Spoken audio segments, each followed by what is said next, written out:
What's up, everybody? Thank you very much for tuning in, and welcome back to Life's a Garden. Today's guest is returning for his third time on the podcast. He's one of my best friends. He has a master's degree in psychology, and as always, he is one of the best at hooking me into some great discussions, and that's no different today. We go a little bit long, but I promise you it is well worth listening to. So I hope you enjoy this, and welcome back to the show, Eric Wolf.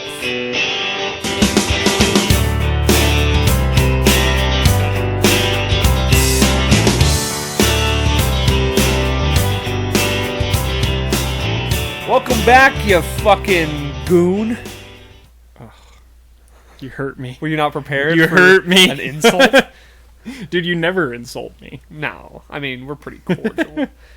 For the third, and currently, as of right now, the most appearances on the Life's a Garden podcast. Nice. Do I still have the, least viewed episode? I remember I checked my last episode. Well, I mean, to be honest, it's like the views kind of have been... They average about 20 to 30. I gotcha. That's my solo ones, too. And it kind of bums me out a lot, actually, because I had two pretty, good guests on last. You had Asia with, 120 at some point. Yeah, she's got a big follow. She's still, my highest viewed one, but she's got a big following and stuff. But, I had Chaz Llewellyn, who's, a local actor and comedian. He does the projectile comedy. Oh, yeah. So I was like, okay, that's a pretty good guest. A pretty, kind of a local celebrity in some sense. And, has a decent following, and people like him and stuff. 22 views. Huh. I had Sammy Jordan. She's a tattoo artist. Oh, yeah, I know. I think I know her. Okay. And, I had her on, and I just thought, okay, this is an interesting subject. We can talk about tattoos, and, things like that. But 25 views. Huh. I'm just it's just probably just an advertising thing. That's all that I can really think of. That, or I think, and I promote the shit out of them.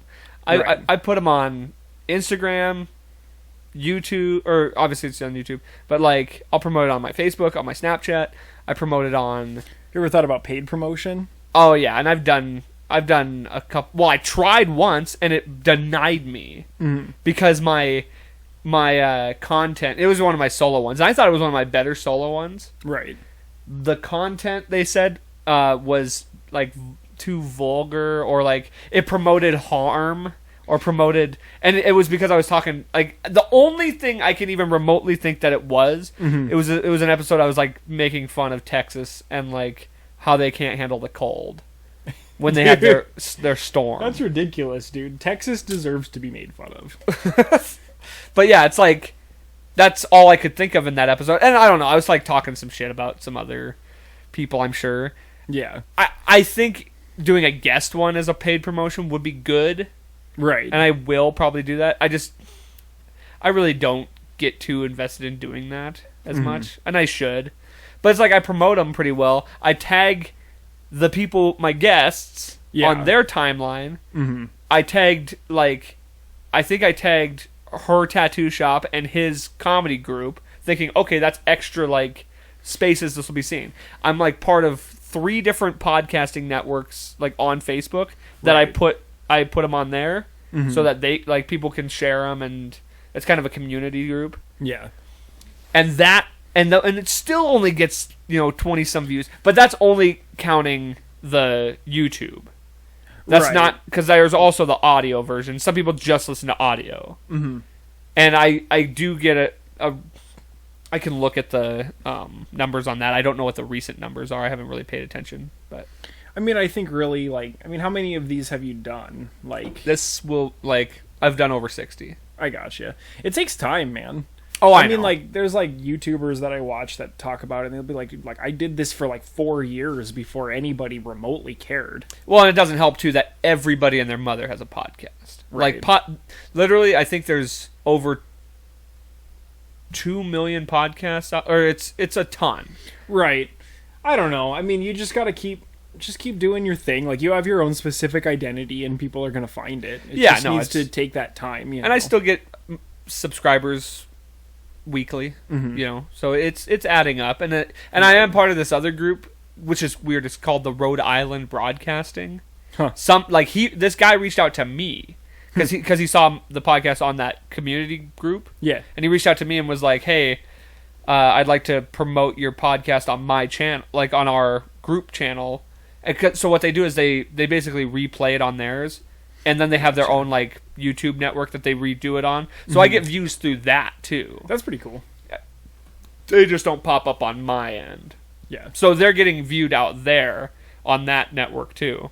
I mean, it's a start, and all that kind of stuff is just... See, I'm not looking to get paid for this, so it's like, Yeah. But you want to be heard. yeah, that's. But I guess, like... the audience is more what I'm looking for. Like, when you're still at this stage, which... I mean, you know, it can last for a couple more months, or it could last for a couple more years. It's not up to you. Right. Like, only in part. You know, like, you gotta kind of, at least in part, do it for yourself, too. No, and that's pretty much all I ever do it for. In the end, it's like, I feel like the disappointment on my end comes from having what I feel like are like pretty decently high profile guests on Uh-huh. with interesting topics to talk about, and they still like kind of fall flat. I mean, I feel like that, like, we've even had, like, really cool conversations. Our last one, we had, like, a pretty large conversation on, like, cancel culture Yeah. and stuff, which is, I mean, that's a hot issue right now. Right. And I think that we, like, made a lot of good points. Right.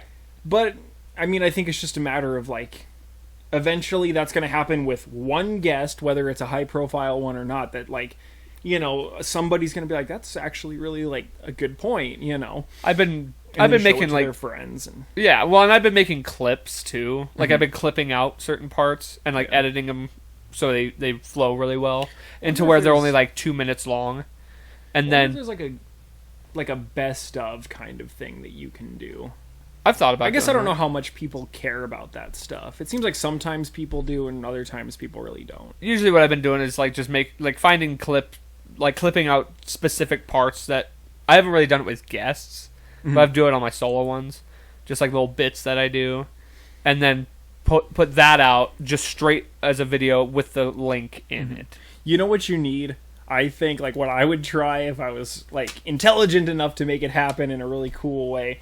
And, like, this is a total gimmick, don't get me wrong. But you should, like, take clips between you and a guest, but, like, change the context of everything. That's so that kinda the what whole I- thing seems like, so it all seems, like, really, like, goofy. Oh. Like, kind of like what we did with, or kind of like what they did with that. With like with like the yeah. Joe Rogan meets Roe Jogan. Yeah. Or just the Joe Rogan ones where it looks like he's talking to somebody and it's two different clips. Yeah, and he's like it totally makes it seem like he's like saying something like super fucked up, and I like, actually it's really funny. I just watched one like before you got here where it's like him and Joey Diaz, and it's like, now we know how Joe got the virus, and it's just like him, like, because it's Joey Diaz coughs a lot, so he's just like coughing into the mic, and Oh, it's like yeah. an old ass clip, but he's just like, what are you doing?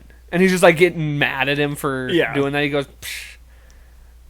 I kind of like, I mean, like, this is such a tired thing, so I'm not going to spend any time on it, but man, like, okay, so for you're somebody that really likes Joe Rogan quite Yes. a bit. Like, how do you feel about that whole thing? Because, like, from what I saw, we had a guy who is not a medical professional by any standard, and will tell you that, and is not a political person by most standards, and will tell you that, though he has no problem airing out his political Yeah.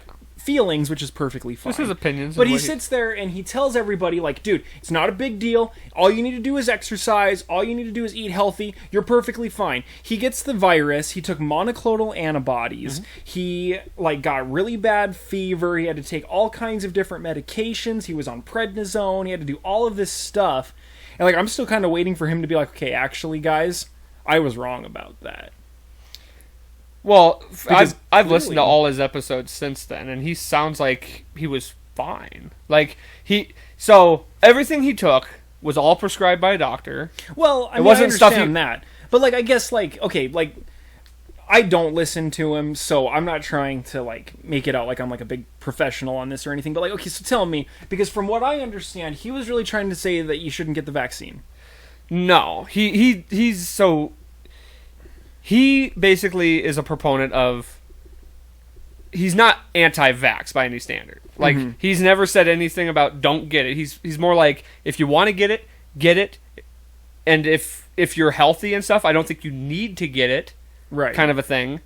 That's kind of more where Like, he's at. I guess like if he's sitting there being like, "Yo, be healthy, eat good, be like me," and it won't be a big deal. Then he turns around and gets monoclonal antibodies. Like, dude, they do that for people who are having like severe problems or the elderly and people who have like significant pre-existing conditions. Like when I got it, that wasn't even on the table for me when I tested positive for it. Well, okay, so you also got to think of the fact that he's who he is, and he basically was just like throw the kitchen sink at it, and it wasn't because it's just interesting that that's only after he gets the diagnosis. Like up until then, like it's fine to just treat it like it's no big deal, but then the moment that he gets it, like he has to go like ass busting to the hospital to throw the kitchen sink at it. Well, it was just It just seems hypocritical. I see what you're saying. Like I see what you're saying from the outside's perspective. From what I understand and what I've seen from everything,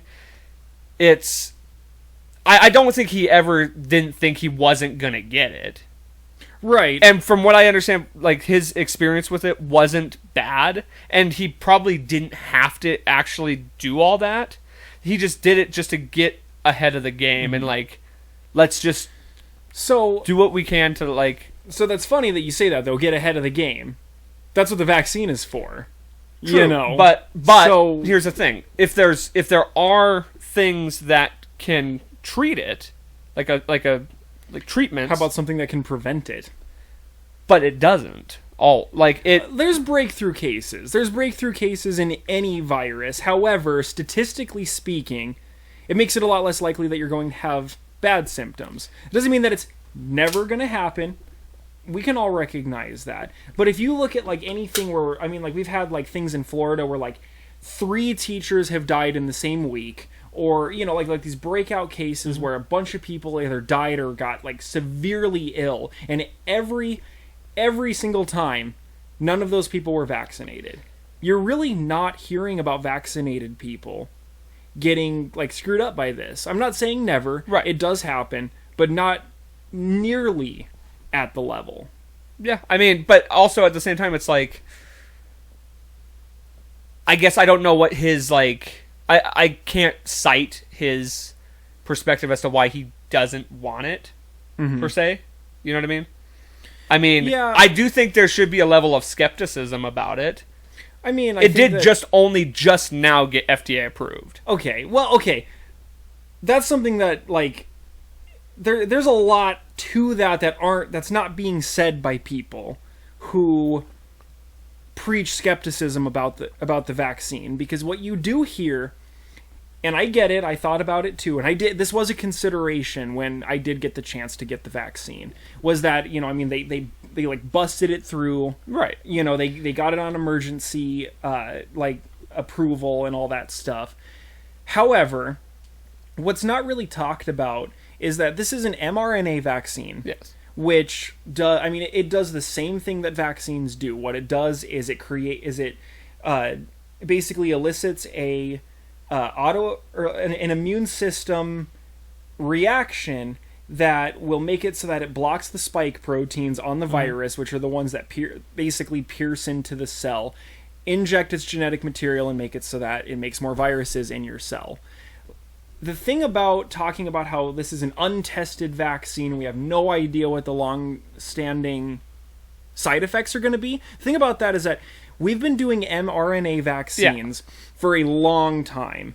And also, in regards to vaccines, there has been exactly 0 cases ever for any vaccine in which a side effect crops up any later than 3 weeks after you get the vaccine.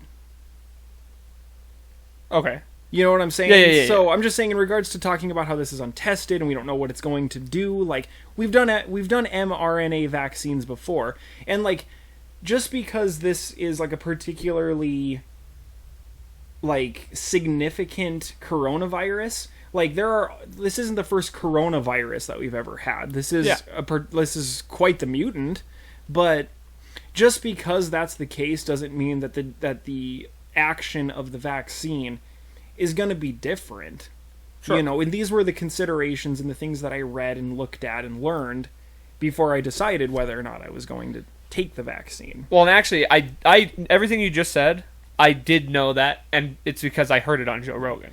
Like he had he had doctors on and stuff, and they've all said all of that. I don't think he's like really had. I don't mean to like come out here and act like I'm like educating you or anything right. like no, that. I'm just saying like, so I have heard that information, and it's like my skepticism more than anything. It doesn't necessarily come from like the safety of the vaccine. My skepticism more than anything comes from this push to like kind of force us to take it. I mean, and you got to kind of question like, why is that? I mean, it's to protect people. It's the same like you had to get immunizations before you went to school, but it wasn't for school. Yeah, I guess. And it was because they didn't want you spreading measles and mumps throughout the school. It just this virus is dangerous. Sure, but I mean, I guess in the same sense, it's like I just have a hard time with it being like you have to put something in your body. Like we're gonna force you to put something inside of you. That seems a little. Like I said, it's the same thing with immunizations. But I would get it if it was something that was like truly potentially damaging for a lot of people. Like I know that some people are going to have some bad reactions. Right. Well, and that's going to be with anything. That's any vaccine. You know, like there's a point in which. So here's the thing too, though. If you get like, I'm not vaccinated, so and it's not because I am afraid of it. I just haven't gotten it. Now, but here's the thing. So if I get vaccinated, I can still get the virus and I can still spread it. You can't spread it. I've heard you can. I mean, I'm not saying like you can't 0%, absolutely not. But like it really, really brings down your like the capability of you to actually spread it. Like you can get it light, but as far as like the biggest thing is that it brings down your capability of spreading it. It brings it down massively. As far as I understand, like as far as I know, just from what I've heard, it's like when you get the vaccine, it lessens your chance of getting severely sick and of course dying. Right. Yeah. And that's like I'm not like saying don't get it. I've never. Right. But I think what you're saying here is like, you know, if it's just to protect yourself, then that's your personal choice. Sure. But it isn't entirely about that because it does help you not spread it. Okay, but it's like if people are afraid of getting it, shouldn't they just get vaccinated? I mean, to some extent, like, yes, for sure. But for, like, populations that can't because they're, like, immunocompromised or anything like that, to some extent, like... They can't get the vaccine? They can't get the vaccine because they're immunocompromised. Sometimes it kind of falls onto our shoulders to protect our fellow man. I didn't know that that the immunocompromised can't get the vaccine? I honestly, I can't back that up with absolute fact. I was trying to basically give an example of a reason why somebody might not be able to. You know, the other reason that I actually think like hits home a little bit more, and I've seen several cases of this kind of thing happening on the internet. We had one, and like I'm gonna bounce this off of you and see what you think of this because you might have a different opinion than me, and that's totally cool. But this personally is my biggest reason why I feel like getting the vaccine is like a point of personal responsibility for the people who are like capable of handling it, which is basically going to be just about anyone. I saw a man on the internet who was talking about his wife who has stage 4 metastatic breast cancer, and she's currently undergoing treatment for it that's basically like mostly to keep her comfortable. And she's pretty functional, but it's bad. And at one point she had like a lot of pain, and there was a lot of fluid that was like being trapped like, at the site of the cancer or whatever. And so he brought her in, and they needed to do some stuff. They needed to drain some fluid and do some tests and do all this stuff, but it was going to take a couple of days for some reason. And so they stayed for a little while. It was hard to get in because there was hardly any ICU beds. They finally got her in, but they had to rush her out before they were able to even do that stuff because there was a bunch of people who needed to come in because they were having severe problems with COVID stuff. And the people who are filling up the ICUs right now are unvaccinated people who are making it so that people who have other conditions can't get help. There was a dude in Texas who I think, I'm trying to remember, I don't remember for a fact, but he was having something, some like life-threatening thing, and they had to call several hospitals because there was no availability anywhere, and it took them 8 hours to finally find a hospital that had an opening. They sent a helicopter, picked him up, brought him to the hospital, and he showed up dead because they couldn't find anything. And basically what I guess I'm going to bounce off of you is that if your choice, and I'll level with you, this is America, supposed to be free. If your choice is to not get the vaccine because you don't want to, you don't trust them because you don't because I mean, and that extends to not trusting the medical field because you don't trust them with this. I'm not saying you don't trust them with anything, but there's certainly a level of untrust if you decide that you don't want to get the virus or the vaccine. So if you choose not to get the vaccine, then I don't think that you should be rushing to the hospital the moment that you get the virus because of your personal choice to be irresponsible. Well, and I don't... Here's another thing, too, though.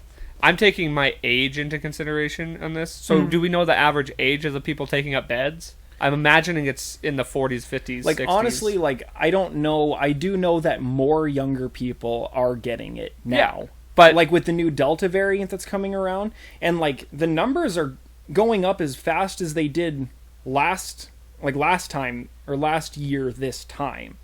But now there is younger people that are getting it. There's children that are getting it. So severely though, like to yes, where they're having to times. be in bed of.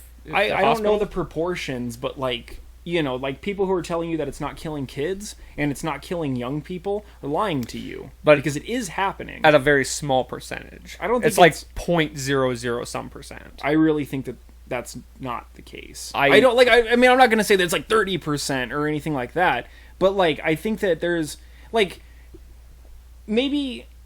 Like, okay, I don't really know what to say about the percentage of young people versus the wide proportion of that population in total. Yes. I think a better metric is of the people who are in the ICU, what proportion of that is of this age group. Because if there's 100 people in the ICU and 20 of them are people our age, that's significant.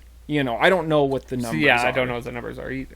I mean, it is going to be a tiny number, basically, for just about any population if you just factor in age. Right. See, here's another thing I have with it. So it's like I said, I'm factoring my age into a lot of it, and the fact that if I feel like if I get it, I don't think I'm going to like rush to the hospital. Mm-hmm. But the thing is that like, but also I'm susceptible to a lot of things like that.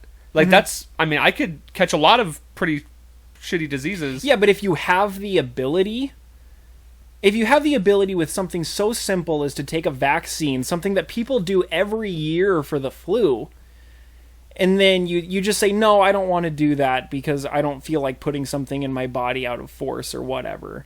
Okay, or whatever. And then you turn around and you do have significant symptoms, then you are going to rush to the hospital. And it was like your own personal... and like I'm not trying to like be a shithead to you, okay? So like no, I get what you're saying. You're taking like the different approach, like you're taking this stance, and that's fine. I also would say there's a lot of skepticism on my part due to the fact that like there's been a lot of uncertainty throughout all of this, and we have had proven okay, so there was another point I wanted to make before this, but like. Let me first ask you. You're good. Where do you think this originated? This whole virus? The virus? Are you like believe that it came from that lab? I mean, I think evidence is kind of like I don't really. I think they've proven that more evidence points to the fact it's not. I don't think there's any evidence that proves one way or the other, but more evidence points to the fact that it came from that lab than it came from nature itself. Yeah, so that's kind of what I've seen too. Is that it came from meat handling. You know, that it came from people who were like basically interacting with animals for a meat trade. And the virus was something that had developed in another species. They've talked about it being bats. They've talked about it being pangolins. They've talked about it being several different things. But that, you know, it made that species jump. And a lot of times when that happens, I mean, we've heard about the bird flu, we've heard about the swine flu, we've heard about the dog flu. You know, when it makes the species jump, a lot of times it's pretty bad. Do you not believe that this could potentially have been created in a lab? Like, I'm going to tell you that... Okay, here's my thing on that. I'm going to tell you basically any theory that you give me, I'm going to say maybe, because I don't really know. Right. The other thing for me is that, like, I don't really care. But that's a big portion of it, because we were lied to about that. And it was... Well, I don't know if we were lied to. I think that potentially they just didn't know. Yeah, but... Like, China may have lied to us, but, like, dude, we don't trust them for anything. Like, Fauci lied to Congress and said that... I don't believe that. No, there was emails that came out that were direct to... Like, it contradicted everything he said to Congress. Yeah. I guess I really haven't, that's not a good sign if our, like, number one medical guy is lying to Congress. Mm-hmm. I mean, I'd have to look or fabricating or twisting the truth, rather. Honestly, I've had a very hard time, like, really, really, really, like, taking too much stock into that, because we're kind of, like, at a point in time right now in this day and age in which people are just saying whatever they want for any reason. Well, and that's true too. Now, here's another thing. This is the other point I wanted to make that I somehow remembered with my terrible memory. Yeah, that's actually pretty impressive. So, it doesn't seem... I don't know what your opinions on ivermectin are. I know it's a very controversial thing right now. The horse dewormer.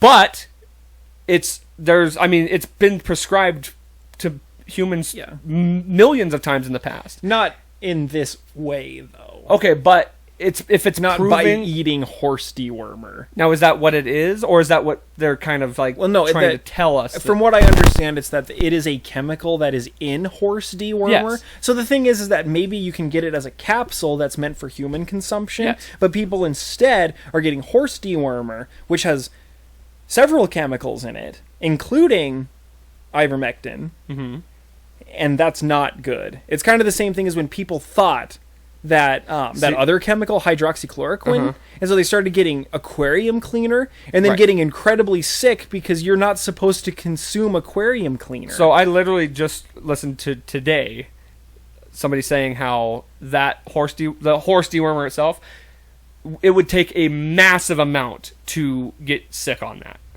with human consumption. Yeah. And the Rolling Stone published an article stating that hospital beds were being overrun by people who were overdosing on ivermectin, and so people were like being turned away from hospitals. Well, then they turned around and retracted it because it was false. Yeah. And here's another issue I have with this has happened a lot, especially this year, where whether it's a publication or a media outlet, they'll state something and then have to retract it. But there's no consequences for the retraction, and nobody hears about the retraction. They only because all these like the big story gets millions and millions of retweets, and then the retraction gets retraction. It doesn't matter. The damage has been done. Yeah, dude, and you're not going to get any argument from me about the fact that the state of the media in this country is fucked up. Right. And like that goes for all of it. I mean, I like the shit that they publish on Facebook, that people who eschew the the general media, like the New York Times and cable news and all that kind of stuff. A lot of times they turn to Facebook news, and that stuff is bullshit too. It's like that stuff is entertainment. I would even argue. I'm not going to argue that the stuff like the New York Times and everything is perfectly clean or is so much better or is good. But I would say that the stuff on Facebook is worse. That stuff is generated by people with an agenda. But so is the other mainstream stuff. media. I mean, it all is. And the problem with the mainstream media is it's not about giving you the news. It's about money. Yeah, it's about making a story. Clicks. Yeah. So they're going to get you the most crazy, the most wild story that they can, and if they're wrong about it, they'll just retract it and nothing will come of it. That's a problem. The state of the press and just the media at large, from cable news to high profile news like newspaper publications, to the stuff on Facebook, to your internet news like OAN and Newsmax and stuff like that, all like the whole gambit is easily and by far, and I would challenge anyone to argue with me about this, is easily the biggest threat to this democracy. Oh, 100%. I mean, it's every bit the most divisive. It's dividing us so much more than even just like politics are.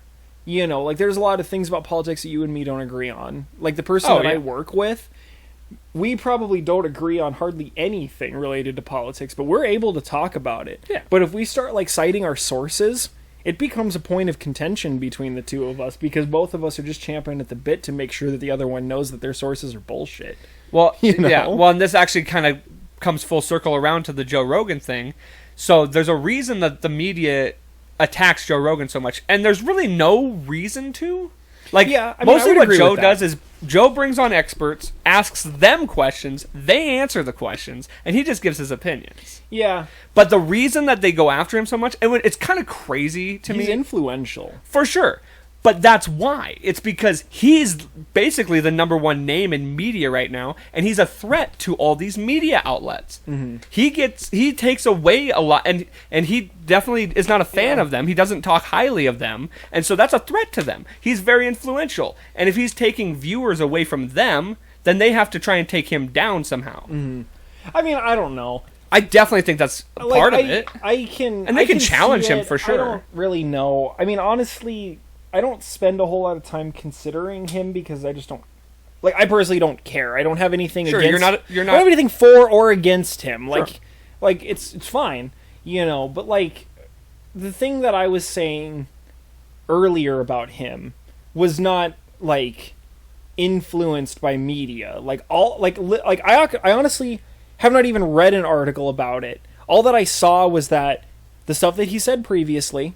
Because, like you said, he's influential. It makes it into headlines. Yes. The things that he has said. I've seen quotes, and then I saw that he got it. Mm-hmm. And like the stuff that I said to you about how I felt about that was just simply off of those two things. Sure. Which I don't think has a lot of spin on it. Well, no, but here's the thing: when they found out he took ivermectin, they really threw the book at him on that. Mm-hmm. But it was prescribed by a doctor. It wasn't his choice to take that. His doctor said... Well, and I have heard that they have been prescribing that, but I think that they don't prescribe it in the form of horse dewormer. Of course not. I think that there's other chemicals in horse dewormer that are a problem. Like, I understand what you're saying about saying that you can take you have to take a large amount of ivermectin, but what about the other stuff in horse dewormer? Well, see, now that's just it. They were when they specifically stated that this and I'm just reiterating what I heard. Yeah. The horse dewormer itself, it would take a large amount of that to overdose on it or to get incredibly sick. Mm-hmm. Is what I've heard. Is what I was. Yeah. But now here's the thing. So, do we really think there's a lot of people out there taking this horse dewormer, or did like 4 or 5 people do it and then there's definitely like it blew up? There was definitely like a fair amount. You got to remember, we're living in the. Like, we're living stupid age, yeah. I mean, we're living in the same society that like had to like, you know, fucking eat Tide Pods, to be cool. So like, and is it more than 4 or 5 people? I think yes. So here's the thing: the hydroxychloroquine thing. There was plenty of people. I'm not going to say there was hundreds of thousands, but like, if you told me that there were thousands of people that tried hydroxychloroquine or who tried aquarium cleaner, I wouldn't even remotely be surprised. See, here's the thing. My last episode, I just talked about how, like, this milk crate challenge, I love it because it exposes the idiots out there. And that's kind of how, like... It's like a Darwin Award kind of thing. Yeah. Like, survival of the fittest, man. If you're going to do this... I'm like, if you're stupid enough to take a chemical that isn't the just because it has that substance in it, if you're stupid enough to take that chemical and get sick from it, you kind of deserve it because you didn't really do the research. You're just going to consume. I'm not saying they, you know what I mean? I'm not advocating people get sick and die from their stupidity. Right. But it's kind of like, if you're stupid enough to drink... I mean, I saw the title of it. You said stupid. It said stupid games, and Yeah, like that's exactly dude. what it I was. love the phrase, man. Yeah. You play stupid games, win stupid prizes. Yeah. You And know? unfortunately, death can be one of those stupid prizes if you're stupid enough to do something. I mean, that's kind of the thing. Like, if you're gonna do something that you Well- know is potentially a bad idea, then you can't turn around and be like, I can't believe this happened to me. Well, and it's almost like you can think about that in the fact of like skateboarders. You know, skateboarders do risky things and they get hurt, and when they get hurt, we don't sit here and go, "Oh my god!" yeah, Like how did this happen Yes. to them? I mean, they know the risk, Especially if they're taking. like not wearing a helmet. You Right. know, like if you're gonna try to do like flips and tricks and stuff, you should wear a helmet. And if you don't, and you get brain damage, You knew what the am I con- supposed to do? Feel pity for Well, yeah, you? exactly. It's like you knew the consequences, and it's like, but we're not all like freaking out about all these, people not wearing helmets. Like, yeah, we understand that you're supposed to. Everyone knows that, but the people who get hurt from it, I mean, that's Yeah. on them. But now, anyway, I want to real quick before we Yeah, get you're too good, far you're off good. subject. The whole point I was trying to make was with the ivermectin Uh-huh. and with the Hydroxychloroquine. hydroxychloroquine, and not just that though. What's the the anti? The monoclonal. Yeah, monoclonal antibody stuff. antibodies and stuff. Yeah. So these they're basically being used as treatments, correct? Yes. I mean, Right. I know for a fact the monoclonal. Grandma got monoclonal. Yeah. So here's the thing. Here's where I draw a lot of skepticism from this, and it really kind of this is probably my highest bit of skepticism through all of it. Mm-hmm. The reason that, and here's my belief, the reason they're so fast to denounce these as treatments and try to basically Nobody's denouncing monoclonal. but it's They denounced hydroxychloroquine because it didn't work. okay. They aren't denouncing ivermectin. Okay. They are denouncing people eating horse dewormer. Of course, but they kind of are denouncing it because they have to, because if the whatever what's it called, the emergency whatever for the vaccine, Mhm. it cannot be in effect if there are treatments. That's part of the whole system. Well, no, there certainly can be. I mean, As far as I know, we it's take part a of the red flu tape. vaccine, and we still take treatments if we get right, bad but there's not flu. an emergency like. I don't think that there's anything like that, dude. Like, we're all just trying to make it so that less people die. No. But Treatments are But fine. there is like an emergency. Use authorization Yes. for the vaccine. Yes, and that can't be in place if there's treatments for said vaccine. Well, I mean, like you said, at this point, the FDA has approved. It. approved it, so now that stuff can just go away. Sure. But I don't really think that. I don't know if that's the case. But dude. doesn't that? As far as I know, it is. dude. Because But doesn't I mean, that you seem think kind you of think that the law is written like, okay, like if this is emergency use because a bunch of people are dying, but then if there's a better treatment, then you just have to take that off the market. No. You think not that's a how the better law's treatment, written? but Or if there is a a treatment, if there is a then they have treatment to take it off the market. No. They have to. They can't have the we just said it. emergency Yeah, use? They can't have that in like that cannot be in place. The vaccine can still be available, but the Uh-huh. emergency use cannot be is void if there's treatments available. Yeah, I mean, I don't know. And the now here's where things get fishy and get kind of is now we're talking about big pharma, the money aspect. yeah, well, of it all. you're not gonna hear any argument from me. I'm just saying, about like, big they- pharma being So it's a money grab. uh-huh. And because they want that emergency use in play. Well, honestly though, like big pharma is the people who is also like creating the pills of ivermectin or is creating the monoclonal antibodies and Well, is doing and they- all of these treatments. They also don't. The other reason they don't want these treatments to be, hyped up or talked about as much is because they're easily available, and a lot of places can make these, rather than there's only a handful of places that make the vaccine. Right. It's mean, all I don't corporate, know. man. Like, It's all money. Everything that happens, Yeah. I've come to find out, everything that happens, media, politics, everything is I don't know, like- monetary. Well, dude, you're talking to a Bernie Sanders supporter. Like, you're not gonna. Yeah, no, you're not gonna get any argument from me. But with that, everything should be skepticized as to why are we doing it this way? Because of it's a money thing. I mean, the skepticism always has to land on the proper shoulders, and what you're talking about there is definitely correct. I think that laying skepticism on the media is definitely important, as I just did, like, in this last little part of this conversation. But it shouldn't kind of like overstep skepticism of billionaires and of CEOs and, the people that are really in charge here. See, okay, yeah, and I know what you're saying.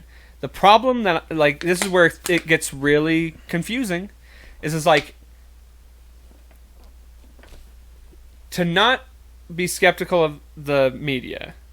It's like, I wasn't meaning to not. No. I guess I'm trying to figure out how to word this correctly. You're cool. So, like you said, it's what? How did you put it? Basically, I was just saying that we got to make sure to lay the skepticism at the right door. Sure. So, and it does belong at the door of the media, but even more so, it belongs at the door of CEOs and billionaires. Which, honestly, the skepticism of the media is laid at their door too, because the people who own the media companies are billionaires, right? Who are doing it for a purpose. The people who, think about this. You have Fox News, and you know that those guys are like the ass end of anything that I'm going to say about the media most of the time. I don't really like any of them. I don't like MSNBC very much. I really don't like CNN very much at all. But, like, here's the thing about Fox News. The people on there, and, like, we can just say Tucker Carlson specifically, are the people who want to cast all of the doubt on the vaccine. And we can sit here and try to generate hypotheses as to why, like, there being a Democratic president in the White House right now. But what really... And all of them are doing it. Everyone except for Chris Wallace is sitting there and he's casting doubt on the vaccine and on the medical community and on everything that's being said and on whether or not we should be, like, taking this seriously. Well, guess what? Every single person on Fox News is required to get the vaccine. Yeah. And is required to undergo hygiene, like, protocols and stuff to try to keep them from spreading it. So, like, well, and it's funny to me because, like, if there's anything we've really seen in the last 4 or 5 years with this whole division thing, it's tribalism. And so it's like that's what it is. It's all tribalism. It's like, what team do you play for? But it's because it's profitable. Exactly. Now, here's the thing too. You're right. It seems pretty crazy, and I just want to make it a point that I think I've made it clear. Like, I'm skeptical of it, but I don't denounce the vaccine by any stand. Like, especially now that it's FDA approved. Yeah. Like, I don't think it's unsafe. Mm-hmm. And who knows? Maybe I will get it at some point. Mm-hmm. But it's like, more than anything, the reason I haven't got it is because I don't get a flu vaccine. Mm-hmm. And it's more due to the fact that I'm not afraid of it myself. Yeah. My biggest reason for getting it is that I work in an elementary school. I basically had to. Like, it wasn't required, but I'm just saying, like, and if I was going to get it, and get it, and get it. And if you've noticed, most of my skepticism doesn't come from the medical field or the science field. Like, I trust medical and science as much as I can trust anything. My skepticism comes from the politicization of it and the media getting. Honestly, though, that stuff that I'm skeptical of. Yeah. But anyway, I just real quick want to go back to this, like, tribalism thing, because it is crazy that one news outlet would be skeptical of, like, the science of it, even though, let's be honest, like hardcore Republicans have always kind of been skeptical of science. Yeah. But it is interesting in the fact that they are doing that when it's science is pretty hard to debate, you know? Well, dude, I mean, But- you're talking about the people. I had a discussion, like, I'm sorry, quick Yeah, no, go digression for it. about what you just said right there. Like, this is what the problem is. I had a conversation a couple of years ago with a friend who's very conservative, and we were talking about the wage gap between men and women. And I told him, because, like, this was something that was talked about in my social psychology classes. I read peer-reviewed scientific journal articles. These are as free from politics as can possibly be. This is literally just data, like, that is collected through an experiment. They tell you exactly how the experiment is done to take out any chance of biases, the data, and then an interpretation of the data. And when I say the interpretation of the data, I mean they say, like, this is what this number means, and this is what, and so this is how you apply it to the concept that we were doing. And so when it came to the wage gap, they did things where, the part that we were talking about was the fact that one aspect of the wage gap is that women don't get high paying jobs because of a glass ceiling. And what they did to test this is that scientists went to several companies, without telling them, without revealing who they were or anything like that. And all that they did was they generated applications, and they made it so that they were very similar qualifications, very similar education. I mean, everything. The applications were very similar. The only thing that was different were names. So you had... we talked about this before. Yeah. Did we talk about this on here? Yes, we did. Okay, well then, I'll abridge this. But basically, so I talked about this stuff with this conservative friend, and I said, like, and the science had massive evidence showing that the wage gap is real. And after spewing all of these facts and all of this data, he looked at me and he just said, well, dude, the scientists are liberal. And that... You can't argue with that. When you say to me, like, science is hard to debate, that's true, unless if you just choose to say that it's bullshit. Right, which is most arguments politically anyway. I mean, political arguments are almost impossible to get into with people because it all comes back to, well, I mean, some form. Yeah, but if you're both, like, You open-minded and, like, actually can...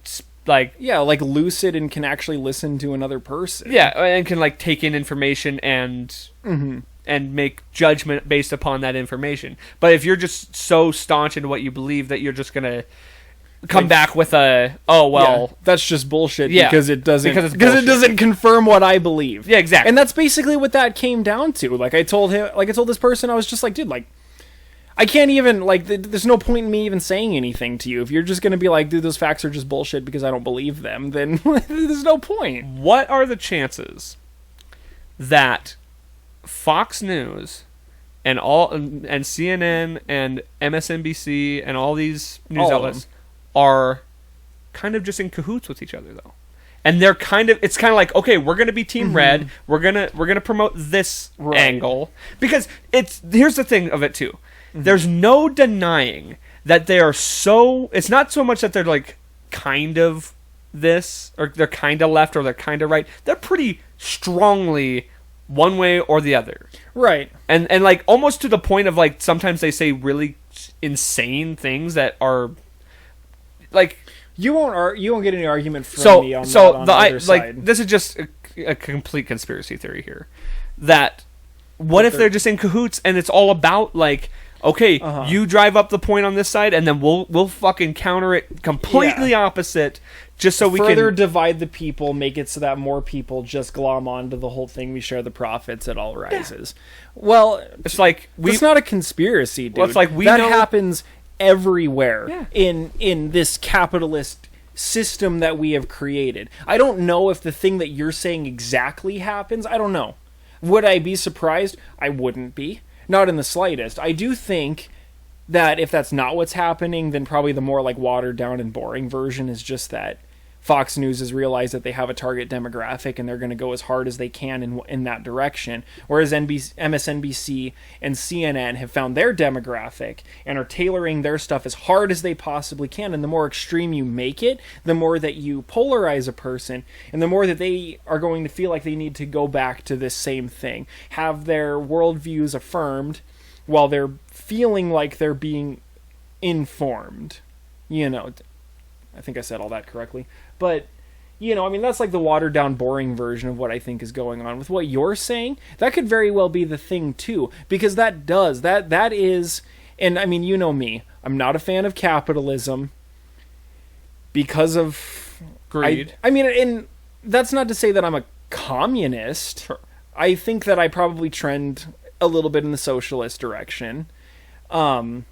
But I think that one of the biggest problems with capitalism, especially the way that we've built it, where it's largely deregulated, is that everybody tells me that the point is that it's supposed to be competitive. It keeps prices low because businesses have to compete with one another. However, that's not what happens. Well, what happens is they get together and they hike their prices together. Yes. And this happens, like... And this is a human nature thing. It's not even just like a bullshit high profile CEO kind of thing. They had a guy on eBay, and he posted this on Reddit, but he posted a Super Nintendo game. I don't remember which one it is, but it's one that markets for like $125, and he posted it for like $60 because he wasn't there to make this giant profit and make a bunch of money. He just wanted to sell the game and get a little bit of money, and he knew that he was going to be able to do it if he listed it that low.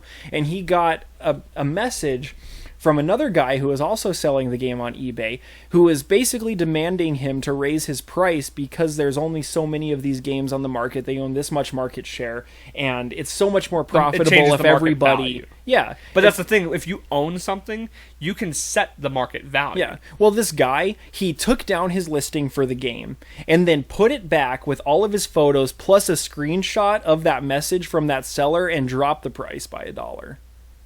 Well, yeah, but that's just Like, it. just to, like- But that's his... He owns part of that market value, so he basically has the power to set said market value. Like if he sells it for lower, then the market value lessens. Yeah, and that's what's supposed to happen. Right. Like, I understand, like, on paper, But that's how capitalism is supposed to work. See, now here's what I understand though. Doing that is technically illegal. To hike prices like that. Well, I mean, honestly, like, obviously, if you do it like Martin Shkreli style, where you like take like a you know him, right? The diabetes guy, the diabetes drug guy who like overnight hiked the price by like 1,200%, and like I'm not aware.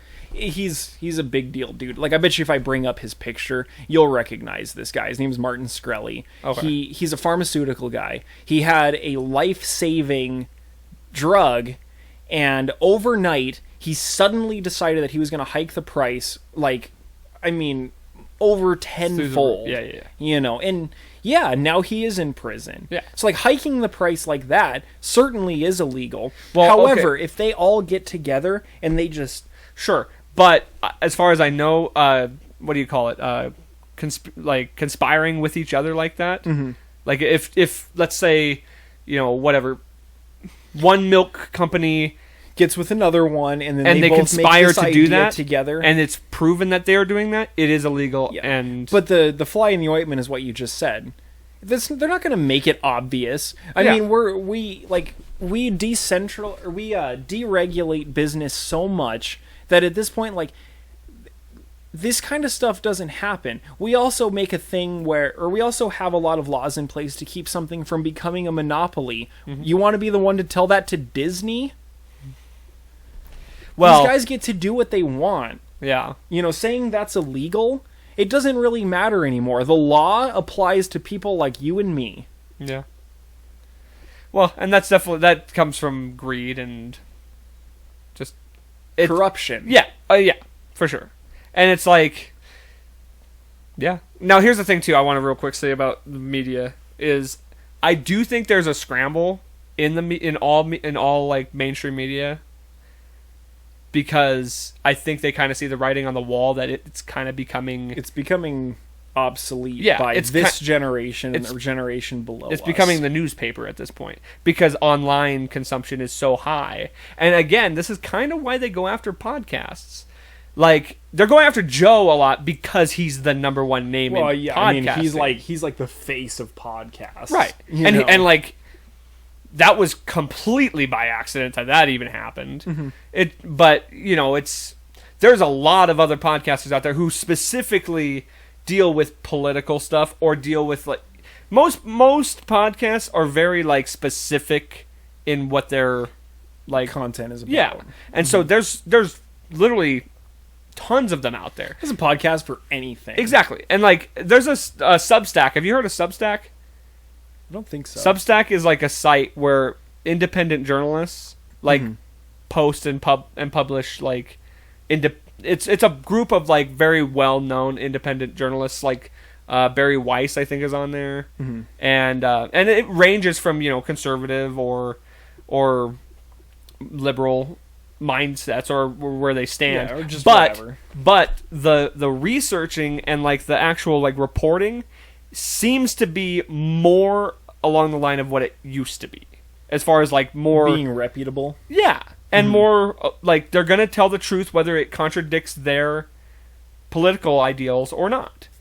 Well, and I think that that's probably the answer to the media problem is that there needs because it has to be about money. That is the country that we have created. Yeah. Is that it has to be about money. So what it has to be is that you need to make one that bills themselves as a reputable company and then actually puts it up. Yeah. And they can do it just like that by having both sides or all sides. And honestly, all sides. Because there can be, I mean, like the political spectrum Yes. is a spectrum. Yeah, yeah. It doesn't have to be as liberal as possible or as conservative as possible. And that's the It can problem be with mainstream media anywhere. right now is they're literally as far on the left or as far Yeah. on the right. They're so like fine, go ahead and do that, but be both. Yeah. And be everything in between. Yeah. And that way anyone can come to it, but make it okay, but even like no matter how polarized you're going to be, like if you're going to get somebody on there who writes articles like people from like Breitbart or the Drudge Report. Like fine, that's fine, but tell them that if they're going to have stuff on your site that they have to back it up. And the site itself needs to have moderation that's actually going to look at this shit and see if somebody's just bullshitting people and trying to fool people. And then if they do, then those people are kicked off. And then you can take that and you can bill that to the people as a reputable news site that has all perspectives, because right now we try to say it's free from perspectives. Bullshit. It's never going to happen. So make it all perspectives. Yeah. But make it real. And then you bill it that way. I mean, I guarantee you that people like you and people like me and everyone in our generation and everyone below our generation that has any interest in the news at all is going to like that and is going to respect that and is going to consume that. yeah. Well, and like that's a big problem with Substack right now is that nobody knows about it. Mm-hmm. It's Is it moderated? What do you mean? Oh, I don't really know the ins and outs of it, honestly. I think one thing that is important, I don't know about this for sure, and I'm pretty sure, is it's like subscription base. So you pay, and I think that's a big problem with big media now too, is it's free. Yeah. So it all their It all has to be AdSense. Yes. Done by and those ads. ad companies can kind of they're in cahoots and all that. Well, yeah, I mean, too. we're talking once again about corporate. Right. And so back when the Wall Street Journal, which is still a probably more reputable journalist site than in the mainstream right now, the Wall Street Journal.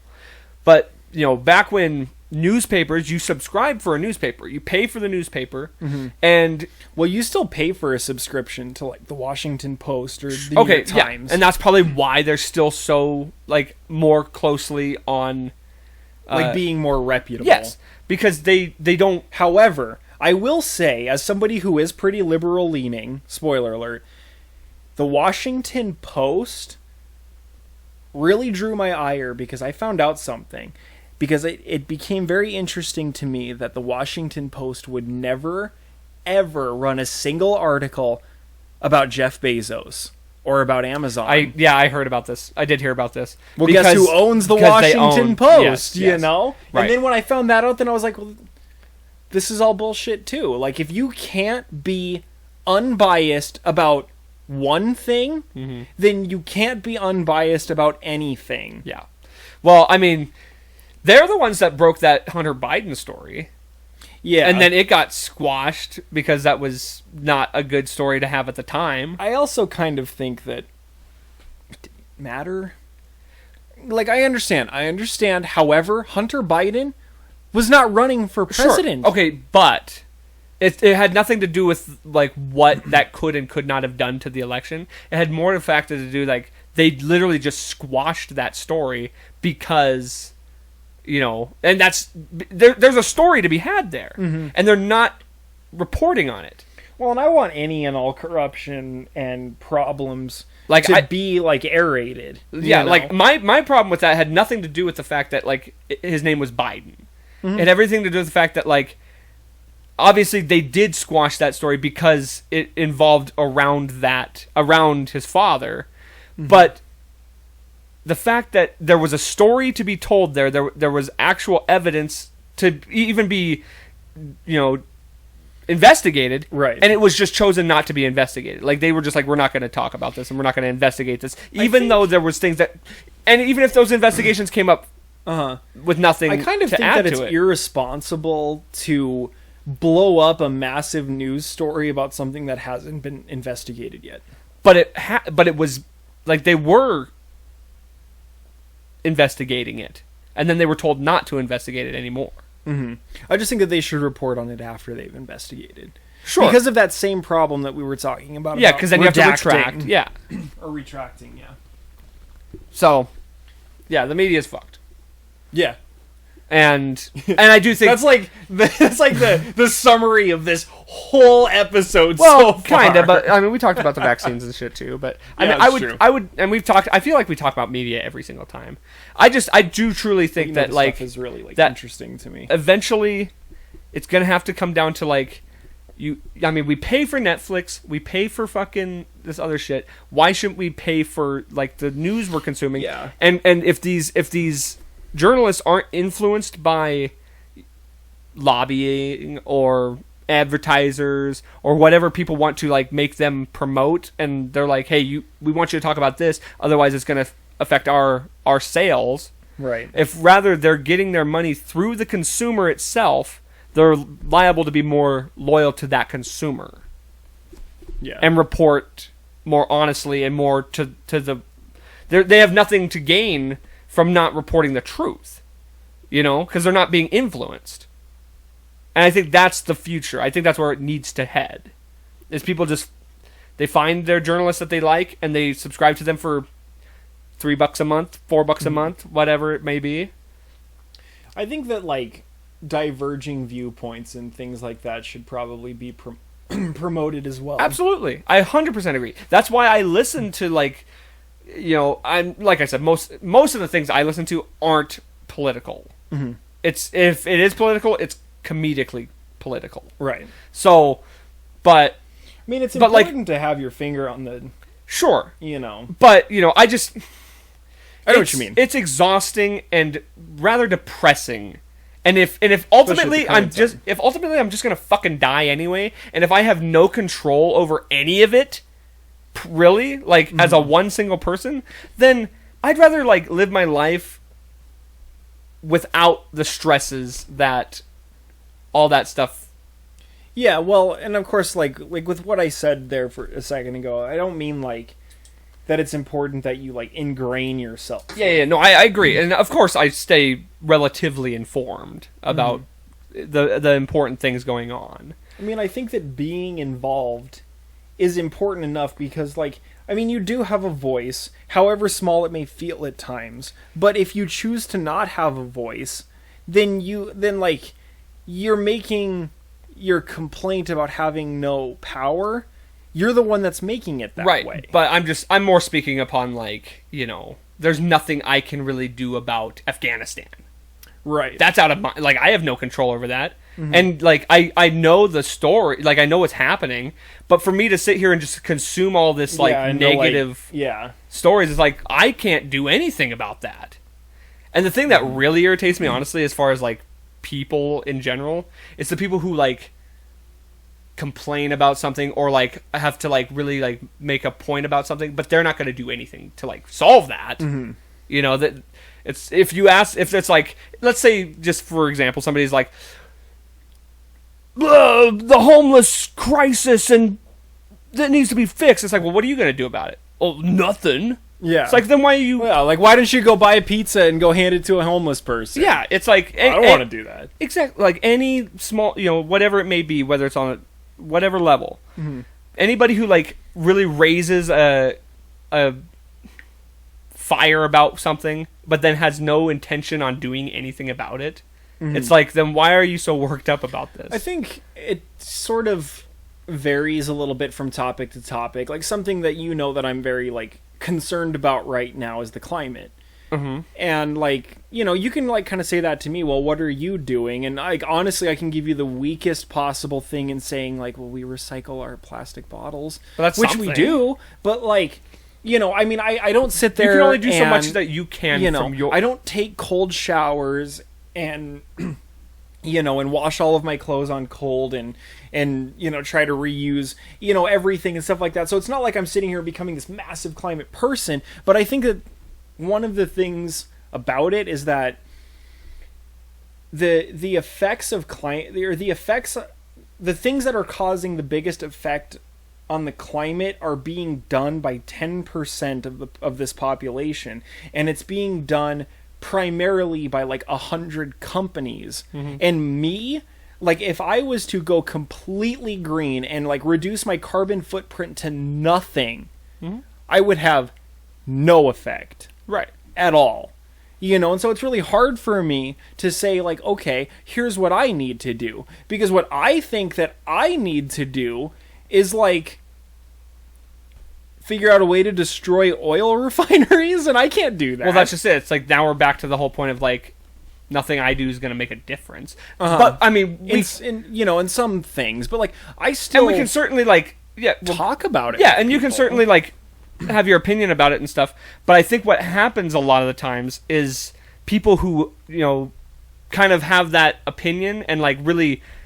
It's not always about trying to promote change as much as it's trying to promote, look, I'm on this side. Well, like, and I guess like what I'm saying, this is what I stand that, like, for. You know, I don't take cold showers and you know, line my roof in solar panels, but I'm also not going to tell you that you're a douche if you don't. Right. You know. Well, it just seems a lot of what's happening too is it's posturing. People want to posture and be like, yeah, like, virtue signaling. See, I'm good because I do, Yeah. you know, because I believe in this. It's not even that I'm doing anything about it. It's that I believe in it, and I'll tell you about it. Well, yeah, like, anyone who virtue signals, you know, is bullshitting you. Well, but that's another real problem that we have in this, like, going on currently, is your social status, like the way you vote, what you think, what you believe in, your political, not just political alignments, but like your social alignments, all this stuff. Well, yeah, and just where your views line up on any social issue. Your social status is kind paramount. It's becoming currency at this point. Like, that's why all this cancellation stuff. Well, you do have social currency. Like, that is a thing. But it's never been as big as it is now. That's an internet thing, no. Right. And I think that's a problem, though. How do you fix it? You can't, really. I mean, honestly, dude, the way that you fix it is that you get rid of social media sites. That'd be great. That would, yeah, dude, that would solve practically every problem that we've talked about this entire time. For sure. Now, here, like, I'm just saying, and I'm not saying that there's going to be a fix to that. I'm just saying it's a problem. And that's where a lot of this cancellation stuff comes from. It's not necessarily because the company disagrees every time with what that person did or said or whatever. It has more to do with the fact that it looks bad because that's what the public views it as. I mean, that's been a thing forever. I mean, granted, like the vengeance that is enacted upon you by society is swifter and more powerful than ever before. But I mean, it's because been that more way readily forever. available for people to do You know, so. I mean, like if you were a church leader and you slapped up your wife, chances are you weren't going to be a church leader for very long anymore in the small town that you lived in. You know, I mean, this kind of stuff has been a thing forever. It's funny, too, because I remember hearing a podcaster talk about how, like, it's so interesting the fact that, like, a guy like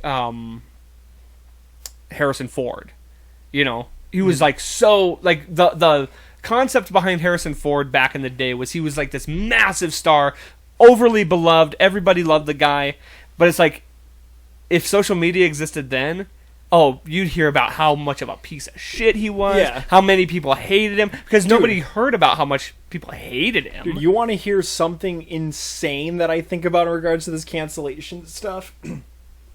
You know who's somebody that is still held in, like, pretty high regard in the circles of people who care about this person? Steven Tyler. You want to know something about Steven Tyler? He's the lead singer of Aerosmith, for anyone that doesn't know. You want to know something about Steven Pull Tyler? your mic a little closer. Yeah. It just seemed to drift away. Kind of like running away from me. I think it's like, oh my god, I think it's this just guy's fucking nuts. I think it's just tilting. Okay, so here's something that you may not know about Steven Tyler. When Steven Tyler was younger in Aerosmith, but still very much like an adult, over 18. He made love in an elevator. Well, maybe. Anyway. But he he had a groupie who kind of went along with him in Aerosmith, who was, I think, 16 years old, or maybe 15, actually. And he fell in love with her. Mm-hmm. And so he went to this girl's, like, after, like, you know, doing drugs with her and a bunch of stuff and kind of forging a relationship with this 15-year-old girl, he went to her parents and he basically persuaded them to sign over guardianship to him so that he could marry her. Mm-hmm. And he did. And they had a sexual relationship for, I think maybe a year, but he impregnated her and she miscarried and it was this awful thing, and she, like, wanted to kill herself and just doing all these drugs, and then he just kind of, like, up and ditched her, like, after a couple of years, as she's still a minor. And, like, this is a thing that happened. When was this?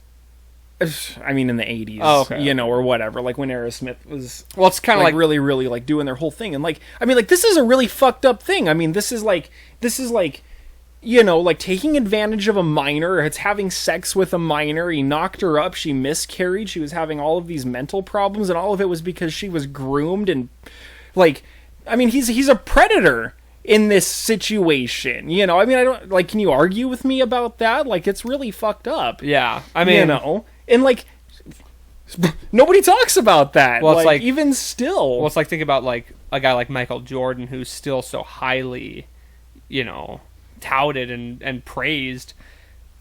Dude was a degenerate gambler. Mm-hmm. He was a fucking asshole, like, to his to teammates, to you know, it's very well documented that he was an asshole, and, like, he beat up, I don't want to say this out of turn. Pretty sure he, like, abused his wife. Mm-hmm. I think that I heard that too. I don't know it for a fact. And the only reason I say this is like, look how much heat a guy like LeBron gets, who is squeaky fucking clean, does all the right things. He's a great player. He's a great, like, in the as far as, like, social. I don't want to say social justice, but, like, for I mean, he voices his opinion. But, yeah, like, there's nothing wrong with that. But he's never cheated on his wife. He's never hurt his kids. I can't say that I've ever heard of him ever, like, leveraging any sort of, like, violence against anyone. Right. Yet he gets all this hate, and then you got a guy like Michael Jordan, who is kind of a degenerate, who has done these things. Yes, and is regarded as the greatest of all time. He's a hero. Yeah, and it's like, if Michael Jordan lived today, it'd be a whole different story. Yeah, you know, and that's just kind of part of it, though.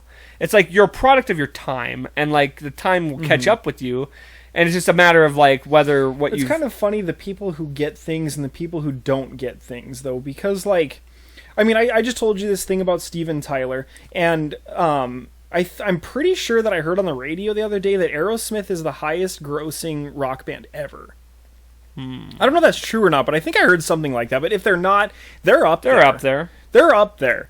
And, like, you still don't hear anything about that. But what about, like, Morgan Freeman? Like, Morgan Freeman has not hurt anyone in years and years and years. There were some allegations. In decades. And then there was some allegations, and, like, his career is now coming back. But it was hurt for a long time. Like, he got it. I think it just kind of... a lot of it depends on, like, see, I heard about that story. Yeah. I hadn't heard about the Steve Tyler thing until now. So I think it depends on, like, what's reported and and how far people want to go to, like, report these things. Mm-hmm. Well, it's funny, too, because, like, I mean, Ted Nugent did the same thing. Okay. I did know that. I heard. Yeah. See, I did not know about... I was talking to this... I was talking about this to someone, and they were like, dude, that was Ted Nugent. And I was like, no, it was both of them. When you were telling me that, I was like, I've heard this before, but I didn't know it was Steven Tyler. Yeah, Ted Nugent's the one who... Ted Nugent did it, too. The exact same thing, yeah. He also has that song. I don't remember what it's called. But I think it's called, like, Jailbait. Yep. And he's got that... Yep. Dude, that song makes my skin crawl. It's disgusting, yeah. It's... Oh, dude. Tim, could you imagine it, like, making a song? Like, you make songs. Like, could you imagine, like, being like, dude, I have a great idea for a song. Check this out. I've told you about Tim Dillon a lot. Yeah. He does a great... One of the podcasts, he talked about that. And it was just, like, this insanely funny bit about just, like, how insane that was. Yeah. The whole jailbait thing, including all that stuff. Yeah, crazy. Dude, Ted Nugent is an absolutely disgusting, vile human piece of shit. I just don't get it. So, here's... I want to ask you a question here, too, because we've talked a lot about the cancellations and shit like that. Yeah. But I do want to ask you this. Do you feel like there is a level of separation from artist and person? Okay, that's actually really cool because there's something that I want to bring up about. I have like the best thing in my view to talk about that, and that's Tommy Vext. Mm-hmm. And so Tommy Vext, for I guess anyone who doesn't know, was the lead singer of a band called Bad Wolves. And if you like rock music at all, you should check them out. You know because them. They're amazing. Yeah, they're pretty popular. Like they're pretty radio friendly. They're so cool. Yeah, I love Bad Wolves. I mean, you know who they are. They actually just released their new song with their new guy, DL. I haven't heard it yet. I just heard a clip of it this morning. It sounds like it's really good. It sounds like DL's got a really similar voice. Now, what happened with all that? Okay, so here's what happened. Because I've heard rumblings, but I'm not... Okay, here's what happened, and this is going to be a mixture of things that I've read, things that have been said by the band and the record company, and things that have been said by him. And I've looked at his Twitter, I've looked at articles, I've looked at all kinds of things, because I really cared about this. The Bad Wolves is one of my favorite bands. They're amazing. Okay. So what happened was, Tommy Vext was kicked out of Bad Wolves, and this was shortly after he really got into like pro-Donald Trump conspiracy theories, and he was kind of saying a lot of stuff about that. My throat is killing me. And... Need some more water? Yeah. Can I just go get one? Just keep talking. I'm listening. Okay. So, he got kicked out of the band, and it was like right as he was really getting into this stuff, and he was posting about it on Twitter all the time, and it was and all this stuff, and so and like, let me just say that during a time that racial the topic of race is very big in society, Tommy Vext, who is like half African American, half white, I believe, basically said that racism doesn't exist, and any sort of backlash against like minorities due to race is not a thing that exists. However, after he was kicked out of the band, he said that he was a canceled man, kicked out because his bandmates didn't like his political views, and kicked out by his record company because he didn't act black enough for them because he liked Donald Trump. These are quotes. Okay. At the same time, he's also getting, I think, like, divorced or broken up with by his wife or girlfriend because she's saying that he's being physically abusive to her.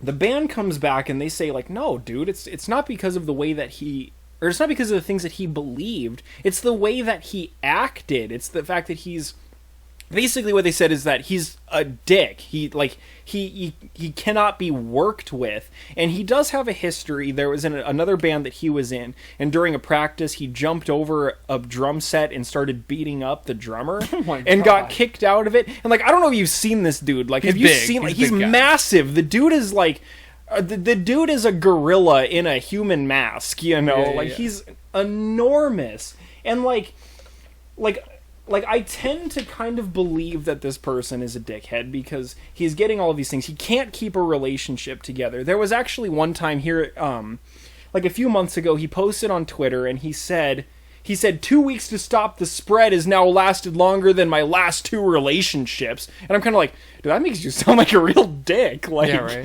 that doesn't really reflect well on you.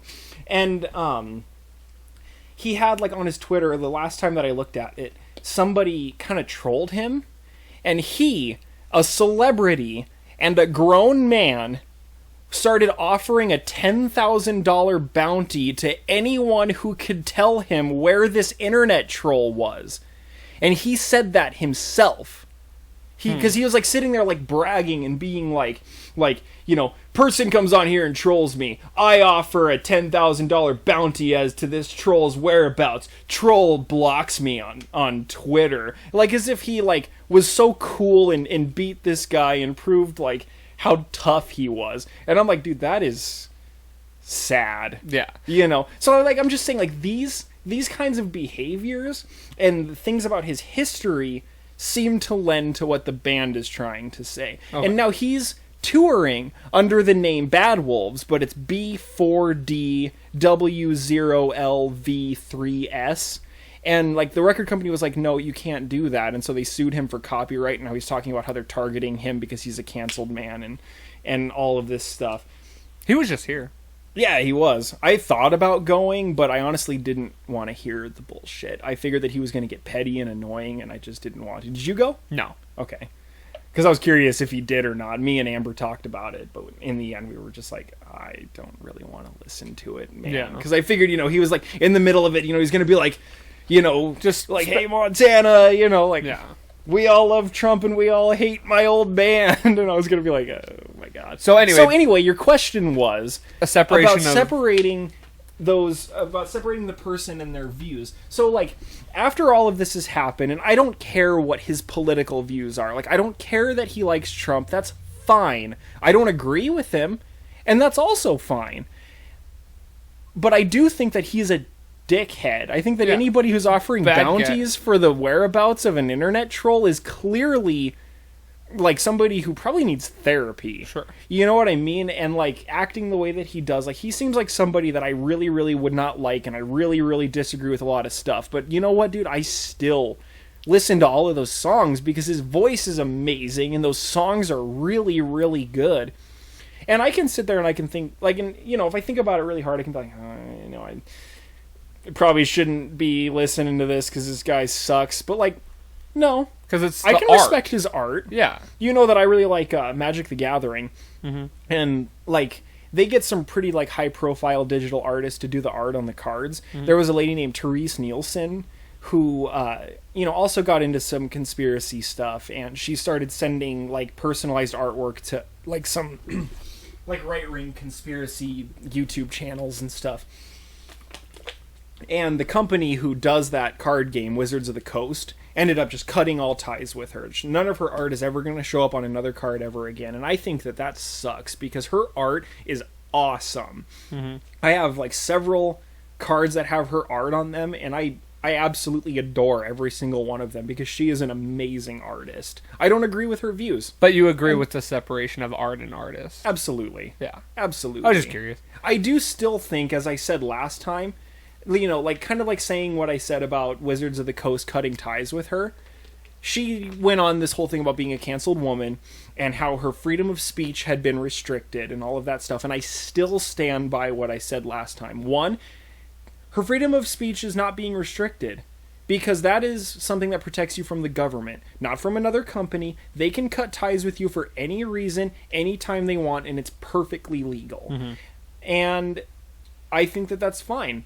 I think that if you act in a certain way that the company says does not like align with their values, whether it's a PR stunt or not. Which it usually is. Because, like, again, social status. I mean, the same thing with whatever doesn't what was drive her name? sales. Gina Serrano. Yeah. Is that her name? Yeah. Like, I don't have any argument towards or against Disney cutting ties with her. Not because I think that it's just, but because that's perfectly within their rights. Because ultimately they were worried that their reputation. stock was going to fall because of it. Reputation Yeah. thing. And It, of course, it all comes down to reputation the is bottom profit. dollar. I mean, and like I can disagree with that all day. Like, I don't like that. Sure. But it's fine. Any company It's their can right to do that. so. Yeah, She's yeah, not yeah. a They're a canceled private woman. company. She just needed to clearly find a different platform, which she did. She was doing a bunch of stuff with Ben Shapiro. Well, the problem with being canceled, I think, really, is the fact that, like, if you're canceled by one thing, it's very hard to find it anywhere else. Yeah, it's hard to find new stuff. But It's like nobody else is really going to pick you up. I mean, anybody runs that risk, you know. Sure. I mean, there was that, I can't even remember her name now, but there was some model or whatever who did that pose where she was posing with Donald Trump's bloody severed head. Yeah, you know? it was. And like, dude, she hasn't found work since. Yeah, no, it goes both ways. You know, because that was disgusting, and it was well, disgusting. actually, I think she has cancer. Well, that sucks. Yeah, so I think Cancer that's, sucks. Yeah. I don't know where I heard that, but I'm pretty sure I heard that. I Her can't. name's like Kathy. Kathy something. Lee Gifford or no? Yeah. Kathy Griffin. It's Kathy- Kathy Griffin. Yeah, and like that was gross. You know, I think that there's a way to make that point in a way that's not gross Yeah, and kind of disgusting. It was a shocking. Yeah, And I'm not a big shock guy, so like, I mean, you know, I looked at it as kind of like, ew, gross. Like, I don't like that at all, you know. And like, you know, and she got the ban hammer too, and I think that was perfectly justified as well. it You goes know, both ways. I do think that cancel culture is a problem in some aspects, and I think that it's fine in other aspects. It's mob rule, really, because it's not. It's ultimately comes down to the decision of the company, right? but they're pressured by the mob, by They're whatever pressured- mob Well, they're pressured by public, like by the public, perception. or like in like the public. They're pressured by the public in total, But- not just any specific mob. Like, I know we talk about Right. the woke mob. No, and I wasn't even meaning that. I meant like the internet mob. And you know what? Yeah. But here's the thing that kind of is more disturbing about the whole thing. We're talking about like 10,000 people maybe that are like upset about these things, and then it gets blown up Yeah. by the media and made into a bigger thing where now everybody knows about it. But honestly, the thing is that there's not enough vocalization on any platform anywhere. Like, I know about the media, I get it, but I don't see anything anywhere about like, or any like large amount or a large community that's really fighting against this. And when you're a company that, because of profits, Yeah. has to think about your bottom line, Of course.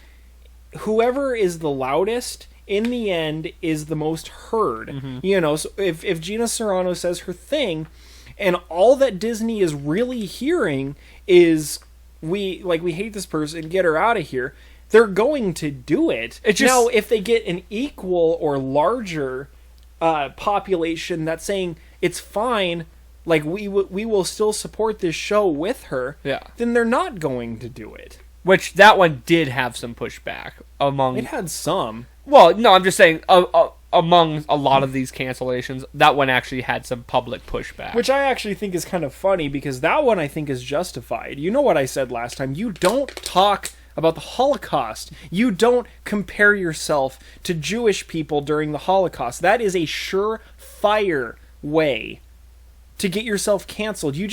If you don't have something really interesting to say about the Holocaust, then you just don't bring it up. Sure. And actually, though, and I don't disagree necessarily, but I don't remember if I actually brought this up to you sometime off the podcast, but I did think of something after you had said that. And it is interesting to me that, like, It was off podcast. That's when a- you talked to me about that's it. an interesting, like, that's a good point, but yet there was a lot of people comparing Trump to Hitler, but that was Right. okay. Well, and what I said to you was that I disagreed with it as well. Right.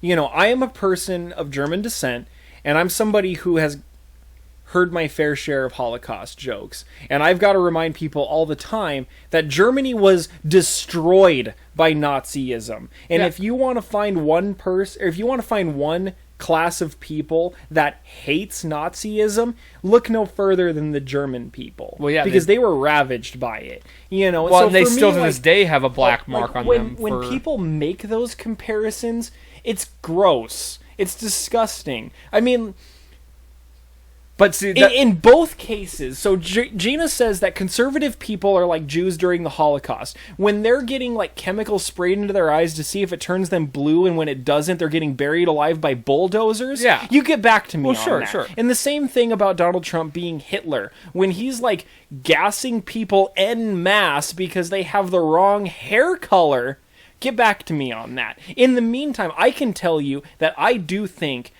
that Donald Trump is a light fascist. Okay. I do believe but that. that's not And the but- same as Hitler. Yeah, I'm not making a Holocaust reference Right. because I'm not going to. But the problem with all of that is the fact that there was really no pushback from people saying that he was like Hitler, but there was massive pushback against what Gina said. because And I it can goes agree with against you. a certain narrative. Because and I can agree with you on that. And the thing is that like the people who are the most vocal when it comes to cancellations is the woke people who are left-wing people, and because of that, anything that goes against the left-wing narrative is going to get it, and things that Right, but and here's the thing too, though. Here's the thing that's like I said, that is, I guarantee you, the people who are like highly vocal about all this stuff are a very small portion of the people a in this very world. very vocal minority. Yeah, but also it just seems crazy to me though that this like minority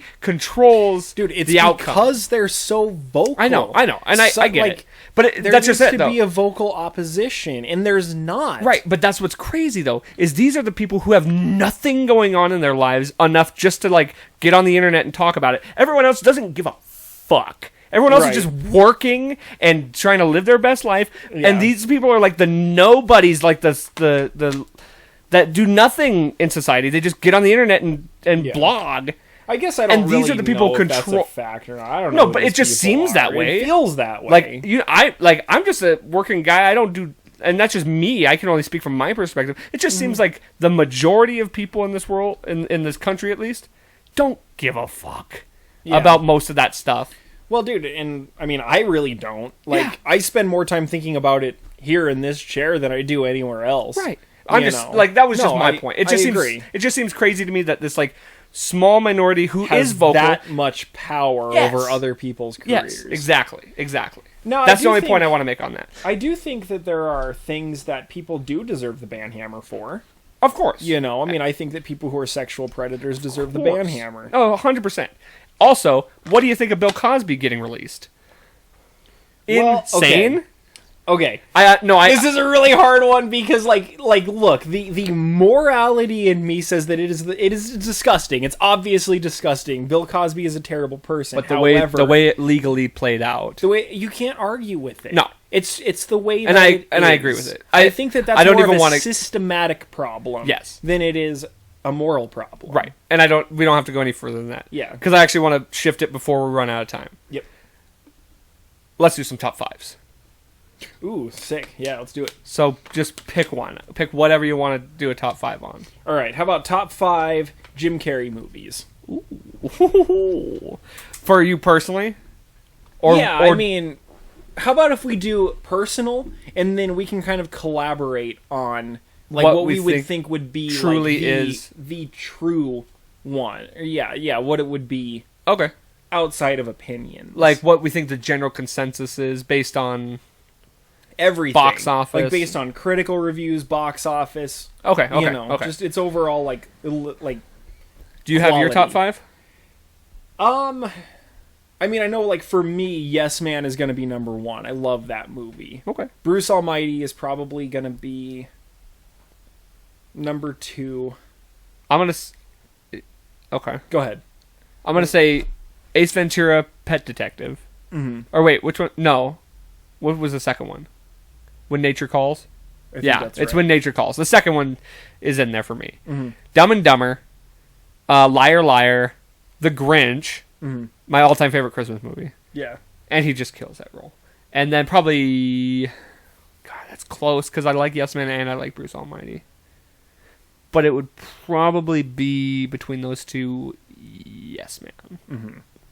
I think, okay, so I would say probably Liar Liar, The Grinch, Series of Unfortunate Events. Interesting. Honestly, that's because, like, those books were a big deal Okay. to me. And so, Okay. like, seeing Count Olaf come to life as, like, one of my favorite actors and done so well. Oh, he did a great job. Like, it's so good, man. Like, and it's because of the connection with the books on top of it. That's my, that's Okay. my personal. And then Bruce Almighty, Yes Man. Okay. You know. Now, if I was going to give a critical top 5, I think Dumb and Dumber is probably number 1. That's got to be number 1. And it's mostly from cult, like, fandom. I mean, it was huge at the time when it came out. But it's, like, probably the most memed or gift kind of... Dude, it's like the Beavis and Butthead of... Yeah, of, it's like- the most cultural movie he's done. I'd say that is up there. I mean, Ace Ventura is going to be in there, too. Just the Ace Ventura, yeah. It's, Series in total. I'm not ordering these in any particular way, by the way. Yeah. I think Um, that's really hard to do. I think the Truman Show would be up there. You think so? Because I was kind of thinking about stuff like The Truman Show and The Majestic, and, like, those are all really Yeah, good movies, but you're people right. don't really know about I don't know them. about top 5, maybe. Like, The Truman Show is a really cool philosophical movie, but people don't know about it that much. I think The Grinch is in there. It would definitely People have to be in know about The there. Yeah, Grinch. it's got to be in there. I mean, I would say Liar Liar, but I also feel like that one is kind of a under the radar one that people don't. I would say The Mask is one, and I'm not a huge fan of The Mask. I think that movie sucks. I kind of but, did too, like, but a lot of people like people that. know it, and, like, I mean, it very much plays into what made him so famous. Yeah. You know, I can see it being in there. And then I think Bruce Almighty still gets in there. I mean, it Yeah. spawned sequels. it was a big one, and people. It was big at that time. Yeah. like that was like his turning point movie. I think when for he people- became less of like the wacky Jim Carrey and more I mean, of Liar the Liar was definitely a big part of that, like, That transition, transformation yeah. for him. But he was like, still I think kind of- Bruce Almighty is one that, like, really solidified it. Yeah. You know, as, like, somebody who could actually, like, take on dramatic roles, be goofy in them, but actually be able to be a dramatic character that was a real person and not just a cartoon character that's not. right. You know. Okay, But Liar Liar was up there. Fun with Dick and Jane is a weird movie. I like it, but I mean, I it's- do like it too, but, like, I'm a big Jim Carrey fan, and I can't really say that there's ever been a time where I've been like, dude, you know what I haven't seen in a long time, and I really wish I could watch it right now. Like, that movie never. hit the chord for you. It's okay. What about Me, Myself, and Irene? Oh man, I haven't seen that so It's a long. good one. It's good. I just saw it like within the last year. Mhm. I forgot how good that one was. It's definitely not in top 5 either of them. But okay, let's get another one. Yeah, you pick one. No, you pick one. You're the guest. I mean, I'm interested in the kinds of things that you would bring up too. I'm trying to think of things that, like, are gonna be good for an audience as well. You know what's one that I've actually done with a lot of people and is very interesting to see how people consider it, especially when you find out how many things don't count, is I always do top 5 North American mammals Oh my god. that are native. What? And I know that that's, like, the craziest thing ever, but What? like, you know what part of it is that when people think about this, they realize that North American animals rock. Like, Oh, people yeah. always think about the animals of Australia Yeah. and the animals of Africa. But, dude, like, my top 5 Wait, are mammals? mammals. And I kind of go with, like, large mammals because, like, Yeah. like chipmunks and squirrels and stuff, like, whatever. And this obviously isn't, like, top 5 animals you want to be in the same room with. Right. It's just, like, the top 5 coolest. Now, before you answer, let me real quick run through mine because I'm pretty sure I already know them all. I'm going to say, like, one thing, like, a lot of people try to say horses, but horses are not native to North America, so those don't count. Okay, let me see. I think I can get this. Go ahead. So for me, it's elk, because they're Elk are just fucking awesome, dude. Grizzly bears, bison, gray wolves, And then my number one, which is also my favorite animal, are foxes. Red foxes. Okay. I would have to go, for me, I'd go grizzly bear, gray wolf, moose. Mm-hmm. Elk's a hard one not to say no to. I want to put a lynx in there. Yeah, lynxes are cool, and that's like my honorable mention that didn't make it is like cougars. Cougars are sweet, and then you got lynxes. I like a lynx because they're interesting. They're like they look cool. Yeah, and it's just like kind of bobcats. Those are red lynxes, and they look awesome. And then I'd probably say an elk too, because elk are pretty badass. Mm-hmm. But like a bison's cool. Yeah. See, if you said animal, like just any animal, bald eagle's in there for me too. Yeah. Like there is something about a bald eagle, and I've thought this since I was a kid. Honestly though, like out of all of the raptors, like I'm really not as crazy about those. Like, I mean, you got like red-tailed hawks are super cool. Yeah. Like peregrine falcons. I don't know if you like. I do know what they are. They can fly at like The fastest. 270 miles an hour. They're the Like I don't know fastest. how their skin doesn't just rip off their skeleton when they're going. I think they're the fastest animal. On They're the Earth. fastest animal on Earth. Yeah. Like if you count like walking, swimming, and flying Yeah. speed. See, and it's like, I don't know. I think for me, a lot of it just growing up was just like the majesty of a bald eagle. Right. Just like until you look at one straight on, right? they look kind of weird. They look super weird. But they're fucking. They are really cool. always pissed. They off just looking. well, they just like, especially like when you look at, I mean, like, you know, like the really hardcore like America Eagles, you know, like they just look so incredibly regal. Like, Yeah. how can you not look at that and be like, damn. that's amazing? Okay, one more top 5. Okay, you do it. Okay, I'm gonna get more personal on this, and I'm gonna say top 5 like nostalgic shows. Okay, Rather, I'm not even gonna go shows. Let's go cartoons okay, or children's shows, because I want to include like Disney Channel stuff. kind of What? Because Okay. you could say like Drake and Josh. Yeah, which I'm going. Yeah, to. top that was a very 5 formative show. Nostalgic, like most nostalgic, like those are the ones that you want to go back and watch again Okay, as an adult, and they like get you the most nostalgic. okay, We're talking television run, not movies. right.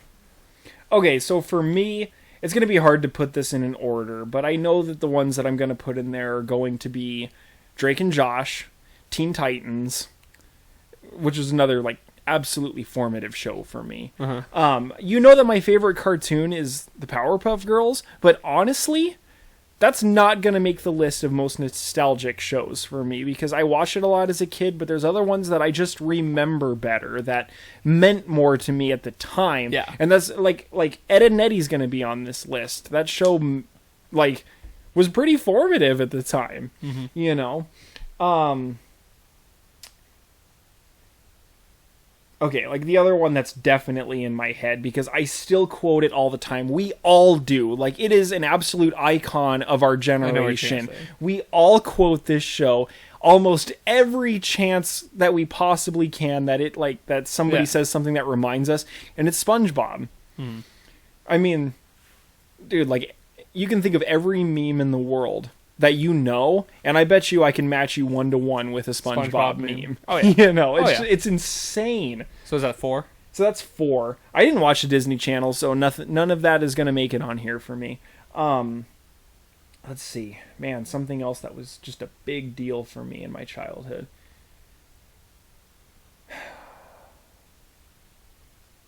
I mean, if we're going to go like later, I'd probably still have to say Adventure Time as being a nostalgic show for me, even though I was a little older at the time. Fair enough. We'll go with that. If anything comes in your head, just Yeah. put it out. Dragon Ball Z, for me. Oh yeah, dude, I'm taking I'm taking out Adventure Time. It's got to be Dragon Ball Z. I wasn't even thinking about Toonami's shows because like, dude, I watched so much Mobile Suit Gundam, so much Pokemon, so much Zoids. I could almost just make a list on like just this, but animes for. See, and I wasn't really super into like animes as a kid. Like Dragon Ball Z was basically it. But Dragon Ball Z. Oh, you know what? I'm taking out Dragon Ball Z. It's Sailor Moon for me. Yeah, it I mean, is. dude, you've got the Sailor Moon story. Yeah. Where I threatened to punish a kid That's a good one. pretending to be her. Ed, Edd and Eddy's in there for me too. Mm-hmm. Teenage Mutant Ninja Turtles, Power Rangers, and then that's 4. I'd probably say, God, most nostalgic. I'm like trying to look around. Look at all your shows you have Yeah. there on the. I don't know. Nostalgia when I look back on it and I'm just like, I'm immediately put back into my, like where I was when I was watching it as a kid. Mm-hmm. I'd have to say, I mean, it's hard for me not to say like Street Sharks or something like that. Yeah, 'Cause that's not really like- watch any of the 4-kid shows. Dude, those I tried to watch it again. Is it so bad? Trash. Yeah. It's like the dialogue is so trash. A lot of animes are like that too. Like I was watching Sailor Moon, which I mean, that was a major, major thing in my childhood, and like, it's still cool, but like, I mean, you're kind of just like, oh my god, sometimes, Absolutely. Pokemon was another one, I guess, for me. I was more into the show than I ever was the games or the cards or anything like that. I was introduced to it by the games, and I thought that the games were really cool. And then I tried to watch the show, and I thought that it was cool for a while, but it just became so old that I would watch an episode, and don't get me wrong, I love the characters, but like, I would watch an episode. There was so many times I'd watch an episode and I would be invested in the story, and I'd really be interested in where it was going to go, and then every single episode has to be crashed by Team Rocket. Yeah. And I love all 3 of them. Like, Jessie's a great character, Meowth is a great character, and James is a phenomenal character. James. Like, he has a backstory that's actually really I know it. cool. Yeah, I know I mean, they're fantastic characters, but dude, like, every once in a while, just fuck off, Yeah. man. Like, Quit. go away. Let there be a story. I will say, though, that, like, I don't know how much experience you have with them, but every single one of the Pokemon movies Yeah. are so good. In fact, I'm gonna put Pokemon in there because those movies were big for me. Like it was the movies more. Well, but I specified. You said no movies. So I don't know, but I did watch that And show. the show is so goofy and light, and then like the movies Are are pretty very badass. emotional. Oh, Like, dude, that first have you movie. seen like that? I mean, dude, the one where he dies and Pikachu's crying as he's sitting there trying to like. One of the most. I mean, like, dude, you can see scenes that are similar to that in adult movies. Yeah. Or not adult movies. That don't impact yikes. as hard. But, like, yeah, like grown-up in movies. X-rated movies. Yeah. Like, where like, it doesn't even like impact somebody's that. like sibling dies and they're sitting there and they're trying to like CPR them back to life, and then they finally like crumple over and cry over them, and like that's like super emotional and stuff. And dude, Pikachu crying over Ash's petrified body has every bit as much emotion. Yeah, You know, they did very well with that. It's so good. The one that I think about that's crazy to me is I think it's the 3rd movie, Entei. Yeah. And the Power of the Unknown or whatever. And like that movie's super emotional and very like almost like philosophical, and the guy who made it, you saw that video, the guy that made it like secretly named that little girl character after his own daughter because he was so excited. He felt like he wasn't going to live long enough to see her grow up because of his crippling drinking problem. Oh god. And he's correct about that. He is dead now. But he named her that because he knew that at one point his daughter was going to grow up and was going to like watch that movie, and it was going to hit her that like it really He did that for her. He did that for her. Like she was going to know when she was a kid too, but it wasn't going to hit her the way that at some point it was going to hit when she was an adult. That like really meant a lot to him to name that character after her. Yeah, I mean, I remember that being a really underrated movie. I thought it was great. I think it's fantastic. The second one's good too. The Latios and Latios ones are really cool. I didn't really see many one after that. is really cool. I haven't watched any of like the later ones, but like all of the early ones are super cool. Yeah. All right, man. I'm fucking starving. Yeah, this has been a long one. Oh yeah, we're running close to 2 hours. Jeez, really? Yeah, Holy cow. that's all right. Before we leave, I always like to end the episode with a positive or motivational message from the guest, anything that's impacted your life or anything that you'd like to give back to the listener. Okay. You know, something that I've been thinking about a lot lately. I just started school again. I guess I'm a career college student at this point.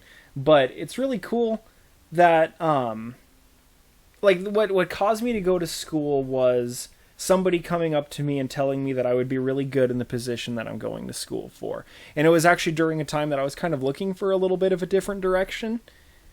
It's very similar to what I do as a job right now, and I love my job, and it's really cool. But just like, I was actually going to this person to ask him if he thought that I would be good in this position. I didn't even need to say anything, and he just asked me, like, have you ever considered doing this? You'd be really good at what you at this.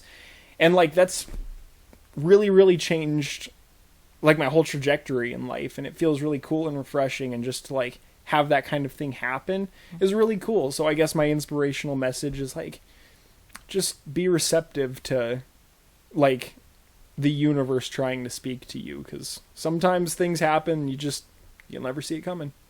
I like it. All right, we'll close with that. Thanks everybody for watching. Hopefully we get more than 20 views this time. I tried to be cool. We'll see what happens. Yeah. It is what it is. But thank you all for watching. Make sure you like, share, subscribe.